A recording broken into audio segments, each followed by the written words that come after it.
हरे कृष्णा राधे राधे दोस्तों, आप सभी का मेरे इस YouTube चैनल में हार्दिक स्वागत है। दोस्तों, आज वैशाख मास के शुक्ल पक्ष की मोहिनी एकादशी है और आज से ही वैशाख मास के अंतिम 5 दिन बचे हैं। अगर आप पूरा वैशाख का महीना पूजा पाठ स्नान दान जप तप नहीं कर पाए हो तो इन 5 दिनों में आप ज्यादा से ज्यादा जप तप पूजा पाठ करें और ज्यादा से ज्यादा भगवान विष्णु जी के मंत्रों का जाप करें। और इसी के साथ-साथ इन 5 दिनों में आप सुबह सूर्योदय से पूर्व आपको स्नान करना चाहिए और भगवान विष्णु जी के निमित्त पूजा पाठ करना चाहिए। और इसी के साथ-साथ भगवान विष्णु जी के मंत्रों का भी जाप करें और ज़्यादा से ज़्यादा दान अवश्य करें, अपनी समर्था के हिसाब से दान करें। और इस मास में जल दान का सबसे ज़्यादा उत्तम माना गया है, तो अपनी समर्था के हिसाब से जल दान इस महीने में अवश्य करना चाहिए। तो दोस्तों, अब मैं आपको वैशाख मास महात्म का 26वां अध्याय श्रवण करवा रही हूँ। इसके पहले के 25 अध्याय मेरे चैनल पर अपलोड है, आप वहां पर जाकर श्रवण कर सकती हैं। तो चलिए आज की कथा हम प्रारंभ करते हैं। राजा श्रुत कीर्ति जी बोले कि हे मुनिवर, मैंने वैशाख मास के फलदायक सब धर्म सुने, परंतु सुनते सुनते अभी मेरी तृप्ति नहीं होती है। अतः भुक्त भुक्ति मुक्ति के दाता विष्णु भगवान को प्रसन्न करने वाले दिव्य धर्मों का वर्णन कीजिए। राजा के इन वचनों को सुनकर अति प्रसन्न हो श्री श्रुत देव जी बोले कि हे राजन, पाप को नष्ट करने वाली एक कथा मैं फिर तुम्हें सुनाता हूँ। तुम चित्त लगाकर ध्यान पूर्वक इसे सुनना। ये वैशाख धर्म की धर्म संबंधी कथा मुनियों द्वारा प्रसिद्ध है। पंपा नदी के तट पर कोई शंख नाम से प्रसिद्ध परम यशस्वी ब्राह्मण थे, जो बृहस्पति के सिंह राशि में स्थित होने पर कल्याण में गोदावरी नदी में स्नान करने के लिए गए। मार्ग में परम पवित्र भीमरथी को पार करने के बाद दुर्गम जल शून्य एवं भयंकर निर्जन वन आया, जहां ना कोई मनुष्य था ना ही जल था। वैशाख का महीना था और दोपहर का समय। वह तेज धूप से दुखित हो किसी वृक्ष के नीचे जा बैठे। उसी समय कोई दूराचारी व्याध हाथ में धनुष धारण किए वहां पर आया। उसने सूर्य के साय चमकते हुए कुंडल पहने हुए ब्राह्मण को देखकर बांध दिया और उनके कुंडल जूता छतर रुद्राक्ष की माला कमंडल सब छीन लिए और फिर छोड़ दिया।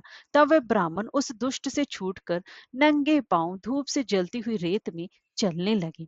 पांव जलने से वह बहुत ही ज्यादा व्याकुल होकर बैठकर हाय हाय करने लगे, जिसको सुनकर वह व्याध शीघ्र ही उनके पास गया और मुनि को दुखी व्याकुल देखकर उसके हृदय में दया उत्पन्न हुई और सोचने लगा कि उसके नए जूते तो मैंने ही ले लिए हैं। अंततः उसने उस ब्राह्मण को अपने पुराने जूते दान दे दिए। उन जूतों को लेकर ब्राह्मण अत्यंत सुखी हो व्याध को आशीर्वाद देने लगा कि तू सुखी हो। तूने वैशाख में जो ये दान दिया है, इससे तेरे पुण्य उदय होंगे, जिसके प्रभाव से विष्णु भगवान भी प्रसन्न हो जाते हैं। ऐसे वाक्य सुनकर व्याध अत्यंत ही विस्मित हो ब्राह्मण से बोला, हे महाराज, मैंने आपकी वस्तु लेकर पुरानी दी है, भला इसमें मेरा क्या पुण्य है? हे ब्राह्मण, विशाख धर्म क्या है और श्री हरि कौन है, और यह आप मुझसे कहिए। व्याध के ऐसे वचन सुनकर शंख प्रसन्न हुए और विशाख की प्रशंसा करने लगे कि सब धर्मों का फल तो जन्मांतर से मिलता है, परंतु विशाख में इस पापचारी दुर्बुद्धि दुर्वात्मा व्याध ने छात मतलब कि पात्र दान किया, जिसके फल से तत्काल सद्बुद्धि हो गई।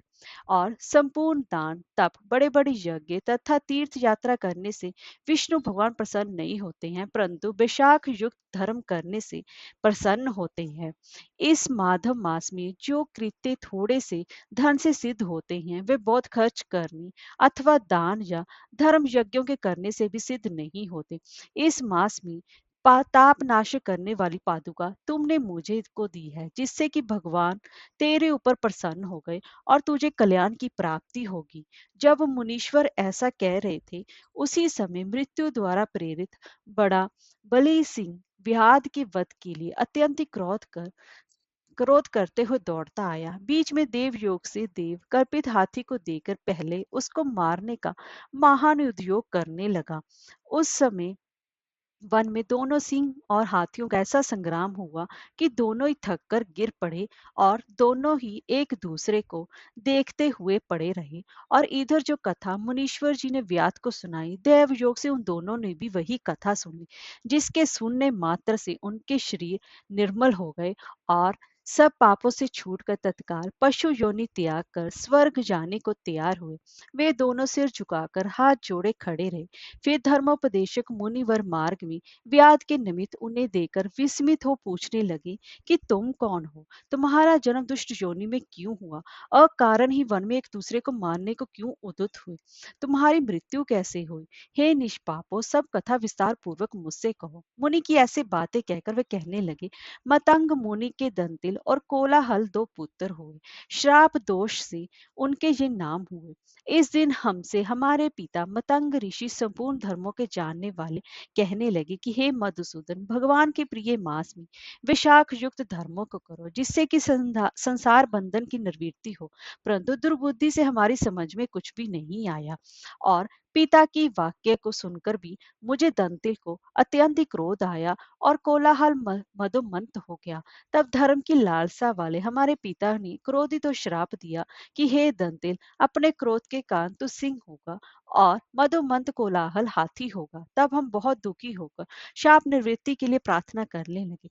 तब पिता ने श्राप मोक्ष का उपाय बताया कि तुम दोनों पशु योनि पाकर थोड़े दिन पीछे एक दूसरे को मारने को उदित हो जाओगे। उसी समय व्याध और शंख ऋषि के विशाख धर्म विषयक संवाद देव योग से तुम्हारे कानों में जाएगा। तब तत्क्षण तुम्हारी मुक्ति हो जाएगी और श्राप से छूटकर पूर्ण रूप धारण कर मेरे पास निवास करोगे। पिता के इस श्राप से हमको पशु योनि मिली। अब जो कुछ हुआ सो आपने देखा। दैव योग से हम दोनों यहाँ चले आए और आपका दिव्य संवाद सुना। उसी के प्रभाव से तत्काल हमारी मुक्ति हो गई। ये कथा कह दोनों ने मुनीश्वर को नमस्कार कर आज्ञा मांग अपने पिता के पास चले गए। सो सब कथा दयानिधि मुनि जी ने व्याध को सुनाई। देखो विशाख का कैसा महात्म है।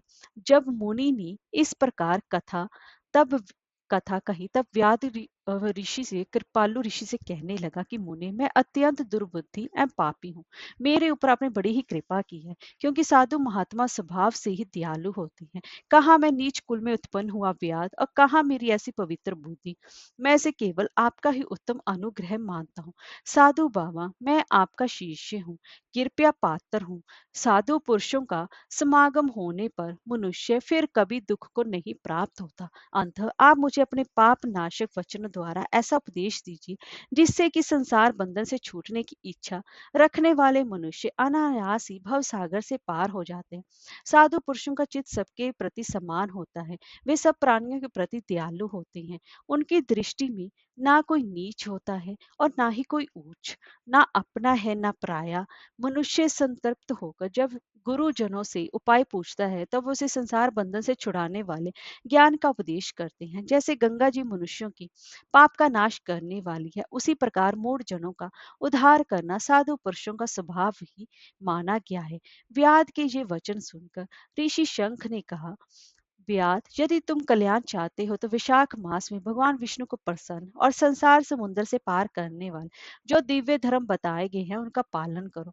फिर ऋषि पुनः बोले, हे व्याध, यहाँ धूप बहुत सताती है, ना यहाँ छाया है ना पानी है। कहीं दूसरी छाया की जगह में चलकर जल पीकर स्वस्थ चित्त हो। तेरे सामने विष्णु भगवान के माधव मास का महात्म, जो कि पाप नाशक है, उसका वर्णन करूंगा।